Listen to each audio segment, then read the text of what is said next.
We're here in the Hall of Fame's Viva Baseball exhibit with Hall of Fame Curator of History and Research, John Odell. And John, we're right in front of a very famous artifact. Ralph Avila used this radar gun to time the speed of pitchers, a very early use of trying to figure out how fast these guys were throwing.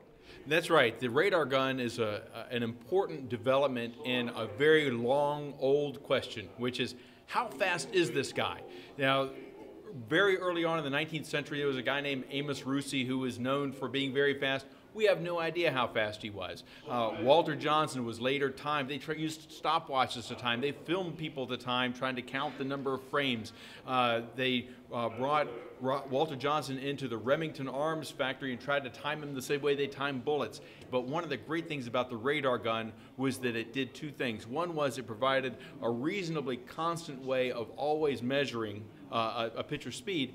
The other thing was it was portable. You didn't have to bring the pitcher to the place. You could bring the artifact, the radar gun, to the pitcher wherever that pitcher was. And that's what Ralph Avila did. Throughout Latin America, he would go all around the countries down there, finding the best pitchers. And one very important way of making sure you knew how fast that pitcher was to be able to write down the speed of that pitcher right there based on the radar speed. And today it's commonplace to see in Major League stadiums scouts holding the radar guns and looking at the numbers. But when Ralph was doing it, this wasn't something that was common. This was cutting-edge technology in the 1970s. That's exactly right. The Baltimore Orioles and the LA Dodgers, Avila obviously working with the Dodgers, were the first two clubs to start using the radar gun regularly.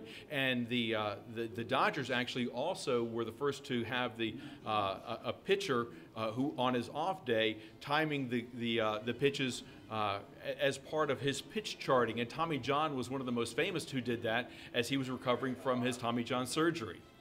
And of course, one of the most famous videos of folks trying to clock the speed of pitchers happened in 1940 when Bob Feller threw a pitch against a speeding motorcycle to try to time how fast Rapid Robert really was. It's an amazing experiment, and one of the many times that baseball executives and officials and scouts and managers and everybody in baseball wanted to know, how fast is somebody? And these iconic images, this iconic film of Bob Feller throwing a ball and his fastball beating a speeding motorcycle through and exploding through a piece of paper is just one of the great pieces of all time.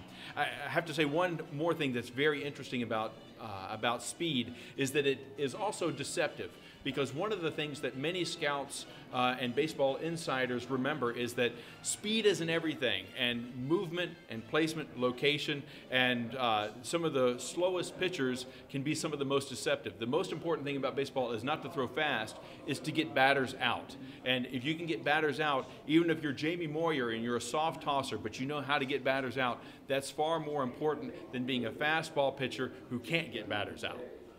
Technology is constantly changing the game of baseball, but the national pastime remains the sport that always remains timeless. For more information on these and other artifacts, visit us online at baseballhall.org/memories and dreams.